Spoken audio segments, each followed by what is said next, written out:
Hi everyone, number one Marmaduke fan here, and Orange by Ichigo Takano is one of my favorite manga I've read all year. I didn't pay attention to the one on the cover, so when it said the complete, I thought this was just a one volume story. There is a volume two. I am going to get it, even if I have to pay money for it. Even though the whole point of my channel recently has been doing library books for free. Orange is just that good. I'm going to do a spoiler-free review first, and then I'm going to do a spoilery review of it so I can talk about like the art and themes of it. So, spoiler-free review. Okay, the reason I got this other book here is I can't get too caught up in this tangent because it'd take too long, but someone recommended I read this book about like ancient I guess, medieval Christian and Islamic personality archetypes. And as I was reading this book, I was kind of thinking, oh, all right, they're kind of like there's these many types of personalities, and okay, there's kind of like this general information about these personalities. And I wasn't really like buying it. I don't know if I'd recommend this as like a real legit like scientific way of studying human psychology, but I will say it's really interesting. And the reason I pulled this out is as I was reading this book, it was like this book got in my head and I said, oh, okay, she's a number nine. She's the peacemaker personality archetype. So I don't know, maybe this will be like a future glimpse of the future on the number one Marmaduke fan. Maybe I'll try to do something like anime and manga through the lens of medieval Catholic monks and Sufi Islamic mystical religious personality profiles. But anyway, that's for another day. Orange by Ichigo Takano. All right, spoiler-free review. This is a manga I think is good enough so far, based on what I've read in Volume 1. I think this is good enough to be treated as a work of literature. Not so for a lot of manga I recommend them knowing that you might not like manga and saying, yeah, I like manga, so I like this. Orange is one of those that's good enough. I think it is a romance, and it doesn't have like a bunch of, fighty-dighty action stuff, but it's a really, really interesting concept. I think it's well executed with the reason I say I think this is good enough to be considered literature is if the story, has a nice little hero and a nice little adventure and the hero learns to do some good things, right? That's like some really good fodder for a really good comic story. And what I think helps make me describe something as literature is if in addition to that, I get a glimpse into the character or the characters' minds. I kind of understand what they're thinking and why they do what they do. And then I see them kind of progress in a way that makes sense. So I don't see them like become a hero and then become a villain and do a smart thing and then do a really stupid thing, right? If they're like obviously they make mistakes, but the path has to be like, do you remember in high school where you learned about like rising and falling action and the curve is kind of like this towards the climax? There's a lot of flexibility, obviously, but it'd be kind of weird if you went like up here, oh no, everyone's dying, and then you went down here at the end for like a few little like cupcake episodes. That'd be weird. So the reason you should read Orange is not only does it have that kind of like beautiful hero's journey of a young girl kind of learning to come out of her shell, learning to like, this is what I'm talking about. She's a peacemaker, meaning that she always puts other people's needs before her own, but this actually isn't good because this means that she never articulates her own feelings and emotions.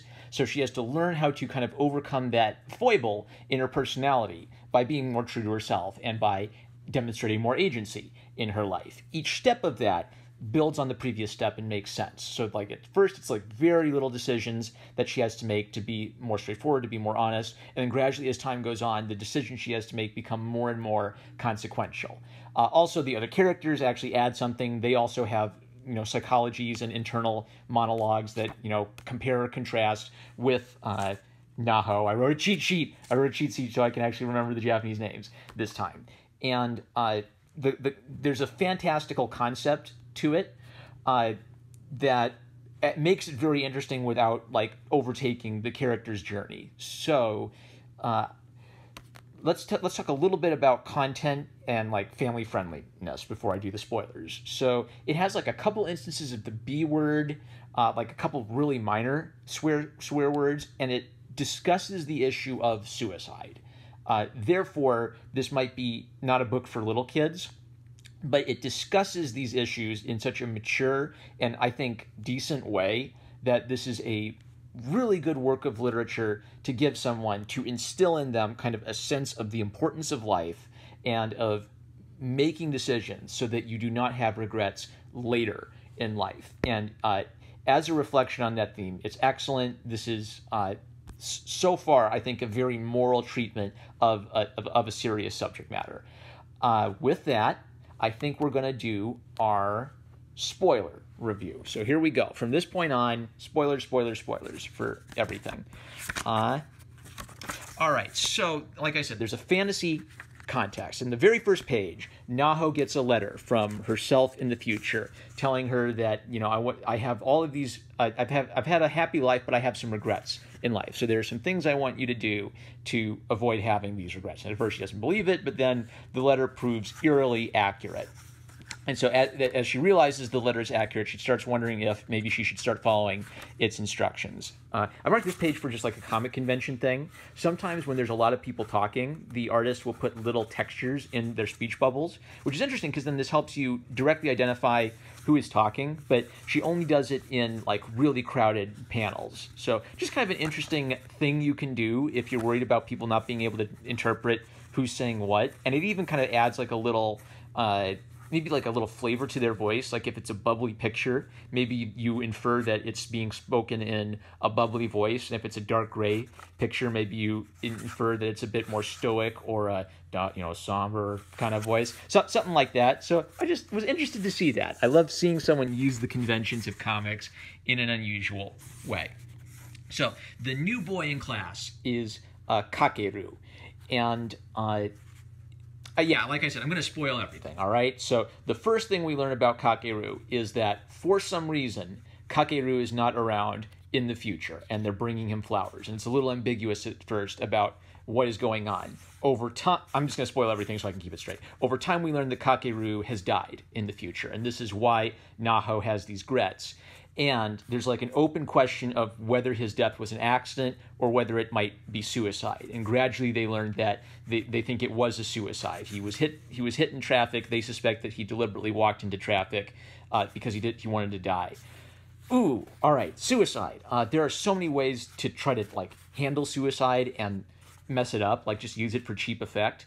And I think there's also a bad tendency to romanticize suicide, especially in Japan, where there's like this cultural, yeah, well, obviously there was like seppuku in the samurai era where you could restore your honor, right? And Japan still has a problem with suicide, maybe a lot more so than America, I'm sure.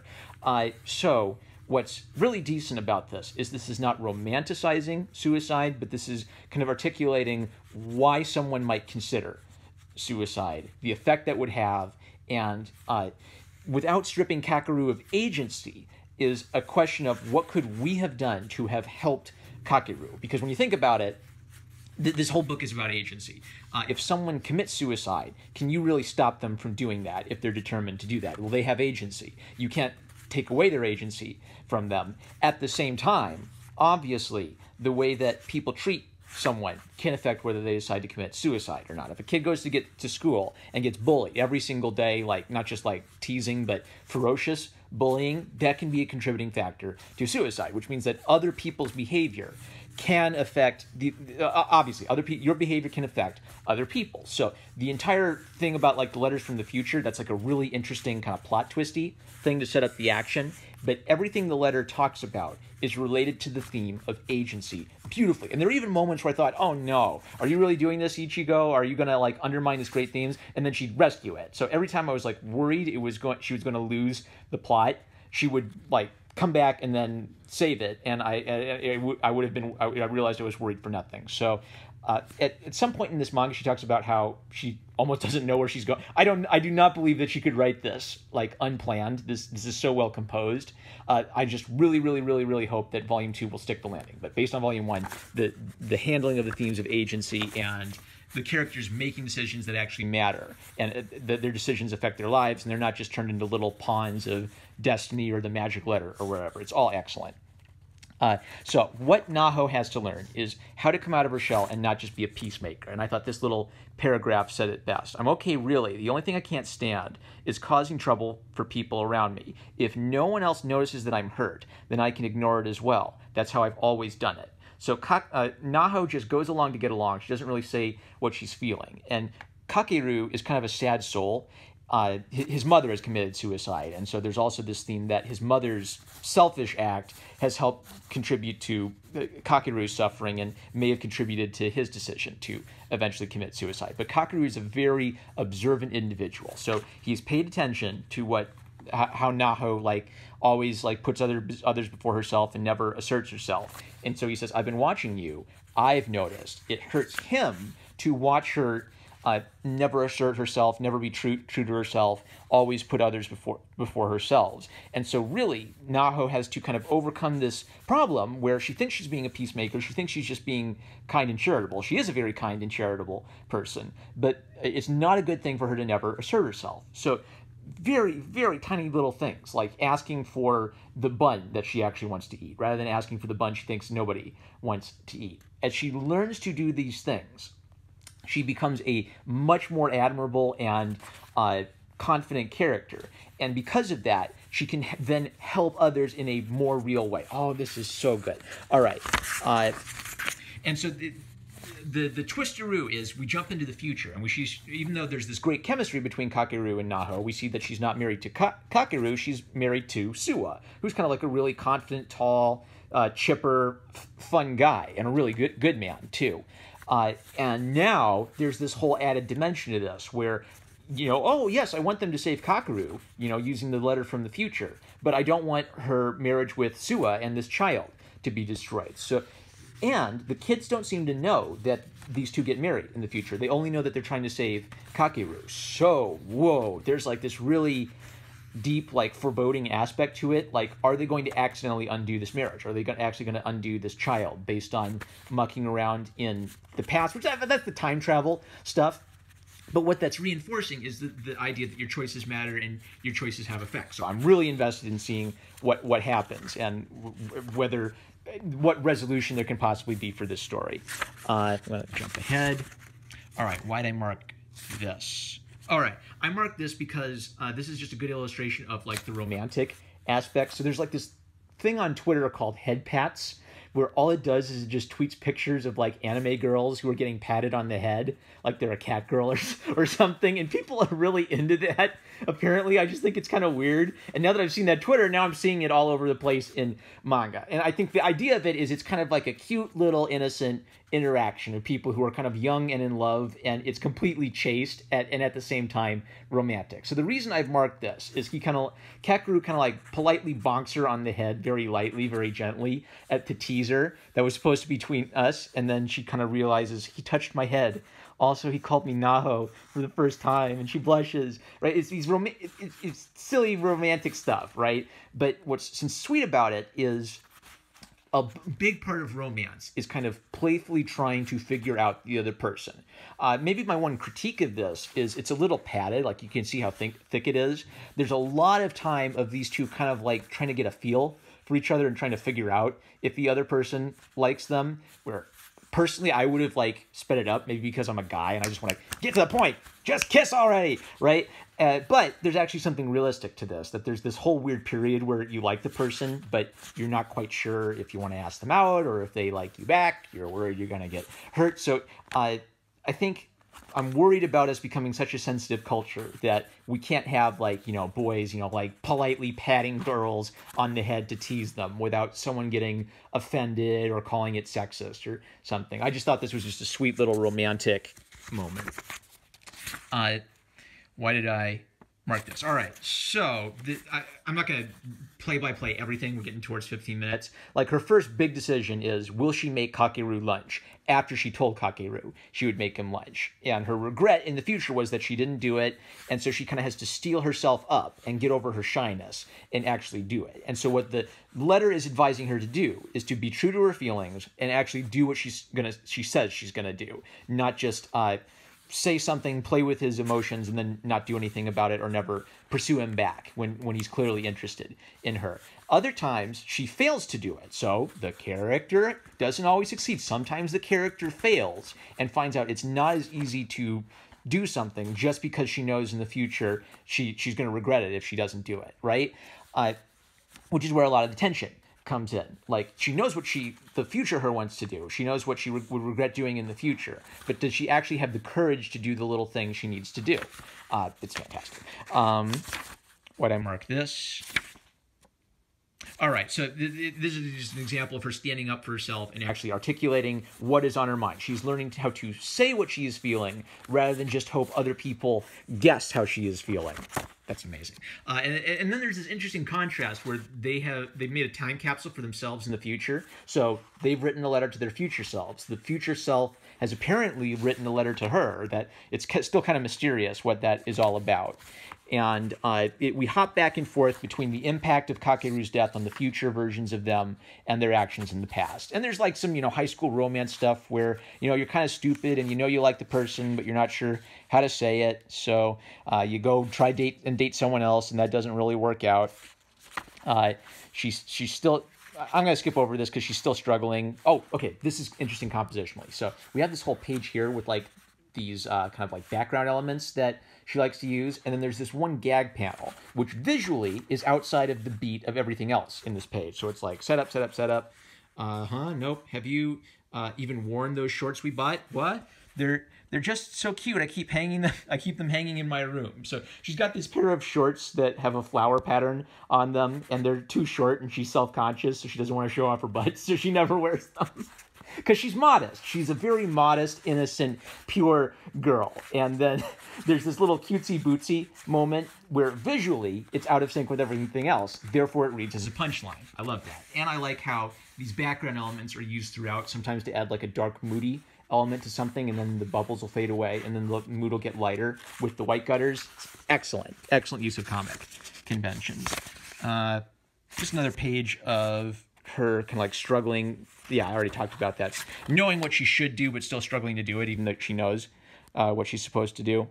Why did I mark this? Sometimes I don't know why I marked a page. All right, I wanted to make sure I read these because you may have noticed I do this. I read the editor comments and the author comments because I think this is some of the most important stuff for figuring out the point of the industry. And I'm going to skip over I had way too many things to talk about with this great manga, but I'm going to skip over some of like the plotty stuff because you absolutely should just go read this. And I'm going to find the good like artist comment stuff. Hello, I am Ichigo Takano, my late beloved dog Poco. To those who know me and those who do not, it is a pleasure to meet you. This manga Orange was originally serialized in Besatsu Margaret. However, I have since established a relationship with the editor of Furubasha. So they are serializing it in Gekken Action and releasing the Tankuban for me. Perhaps some of you own the original Shueisha version, and perhaps some of you have also bought the new Futabasha version. However, how can I express my gratitude to all of you? I'm so grateful I want to bring candy straight to your doorstep. Thank you very much. She is grateful to her supporters. I feel sorry for the content. Okay, this is going to be about Volume 2, which I'll read when I get to that. Let me tell you about my inspiration for Orange. The story is set in Matsumoto City in Nagano Prefecture, where I currently live. She's using her home as inspiration. So kids in America, weebs, you don't need to set your story in Japan just because you're a weeb. Set your weeb story in, I don't know, Anchorage, Alaska, or wherever you live, because you have reference footage of where you live. It's very close to nature, which is what I love so much. This manga is full of my favorite places and things. She's passionate. Chapter 4, soft serve ice cream. Chapter 3, the frontispiece, like the art. My hometown's taiyaki. I like the filling. I like the filling is in a Vienna sausage. The outside is so crispy. Okay. Agataro Mori Park in Joyama Park. I ride the Azusa when I go to Tokyo, and she named a character after Azusa, so she gets inspiration for characters in the world from her real living, the real world she lives in. But my favorite thing about Matsumoto City, well, it features in a future installment, so stay tuned to find out. Promising future good things to her readers. I use the socks of a certain high school in Matsumoto City as a reference for the red socks the kids wear. Another little detail from real life to give it that flair.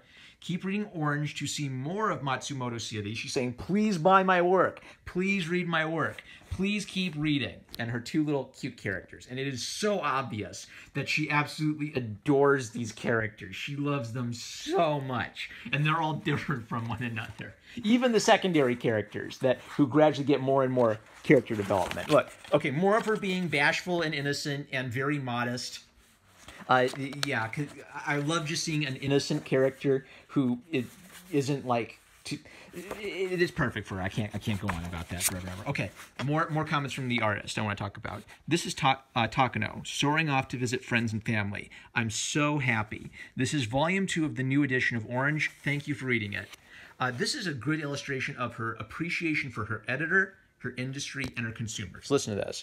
My sister and I went around Matsumoto to collect reference materials. Matsumoto Castle and Agatamori and Nawate Street, as well as a secret location. We had soba for lunch, but soba is not featured in this work. I'm a bad driver. The B6M was Fusei Akira-san. What? I don't know what all these details are. We always chat while having tea or something to eat, and we bought lots of souvenirs. The research trip became more like a vacation. Of course, we do all of this after we have our meeting. I talked to my editor, and for the time being, it seems my goal for this series is to become popular. That's putting it simply, fingers crossed. It's a tough road, but I'll do my best, offering up my body and soul. She recognizes that commercial success is important to her ability to create her art. She has to make something that the readers actually want to read. I thought it might be good if I could repay the head editor and my editor at Gekon Action for running Orange. So that's why I want this series to have lots of fans. Please support my work. She's not saying, hey, Nazis, I don't need you to read my work. She's saying, please support my work. The motivation behind drawing manga is not for myself, but for all of you that read it, as well as my editor. From the bottom of my heart, I greatly appreciate all of you cheering me on. She sees the consumer as the reason for her art. Even though there are many challenges along the way, every day I'm thankful for my good health and being able to draw manga. Even though I didn't catch one cold while working on a series. When I took a break for a year, I caught 3 colds. It had been so long I didn't realize it, even when I had a fever. I'm kind of dizzy. Is it anemia? Well then, see you again in Volume 3. I'll do my best. More little cutesy drawings of her characters that are actually fleshed out because she cares. She cares. Okay, side characters getting some character development. Kind of showing their own personality. Sweet little adorable illustrations to just like flesh out the world and show you little vignettes of their life of just Naho being absolutely adorable. Boy. Okay, this was the moment where she almost lost me because they were going to like try to stop Kakeru from competing in a race because he ended up losing the race and they regretted that. And I thought, whoa, that's like denying him agency. You got to let him live his life and succeed or fail on his own. And then so I thought, oh great, come on Ichigo, are you really going this direction? Are you really missing the point of your own story? And then she proved me wrong. Then they talk about it and they say, you know, just because the letter tells us to do this doesn't necessarily mean it's a good idea. And then they come up with a solution, knowing the future, that actually supports Kakeru and respects Kakeru's agency as a character, and it saves it. This is why I am so happy and confident that I'm going to enjoy Volume 2. Volume 1 is one of the best manga I've read all year. Let's talk about her editorial comments one more time. Hello, it's Takano again. I went flower viewing in Matsumoto with my managing editor. Dumplings are good, but sake is better. It was fun, though I didn't get even one picture of the cherry blossoms. Matsumoto didn't really show up much in Volume 3. But if I think about the place I regularly go to in Matsumoto, it's this restaurant called Five Horn inside of Matsumoto Moro Parco. I usually go there for lunch. Their cake is delicious and they give you big slices. I love it. After that, I went shopping in Parco. Incidentally, I used Akatanomori Park on the cover of Volumes 1 and 2, so real-life locations for inspiration for that beautiful illustration. For Volume 3, I thought I'd use Nawate Street for the cover background. Working on the cover for Volume 3. Shit, it's still not done. I've been working on this for 6 days. She will work on an illustration and paint it for 6 days. I draw the background after I go take a reference photo, but I'm always taking photos at the last minute, which is kind of unusual. I've never seen a person do that quite that way. She gets the characters first, and then she gets the reference photos, and then she fills in the background. Okay, I don't know if I'd recommend that method, but it's really interesting. I'm sure I seem suspicious, especially when I take pictures of random background stuff. This is great! This is great! Snap, snap! A bench fetish? When I add color, I mainly use color ink and acrylic I think it's gouache. Yeah, acrylic gouache. The color ink is for times when I want the color to have a translucent look, and the acrylic gouache is for when I want to apply a thin layer of paint. My pictures aren't very good. I'm always making mistakes and always having to make revisions to the manuscript copy, but I like drawing, so I'll stick with this manga, even though the story keeps changing on me. I can't believe she didn't write something this profound without like planning everything out in advance down to the last detail. I really, really hope that Volume 2 lives up, finishes this story, and because Volume 1 is absolutely fantastic, a real, deep, meaningful treatment of the topic of suicide with romance, with comedy, with a respect to the character's agency, which doesn't like trivialize suicide or make suicide sensationalistic, or I'm most thankful that it doesn't romanticize suicide. It takes seriously the harm that suicide does to people, and it teaches you a really powerful lesson about being true to yourself and just being honest and thinking about living your life in such a way that you will not have regrets in the future. What a profound idea. Amazing. Amazing. Get it. Number one Marmaduke fan, I love you guys. Like, comment, subscribe, click the bell to receive notifications. Check out my Subscribestar to support this channel. More fairy tale videos and manga reviews are coming. Love you, and I'll catch you later.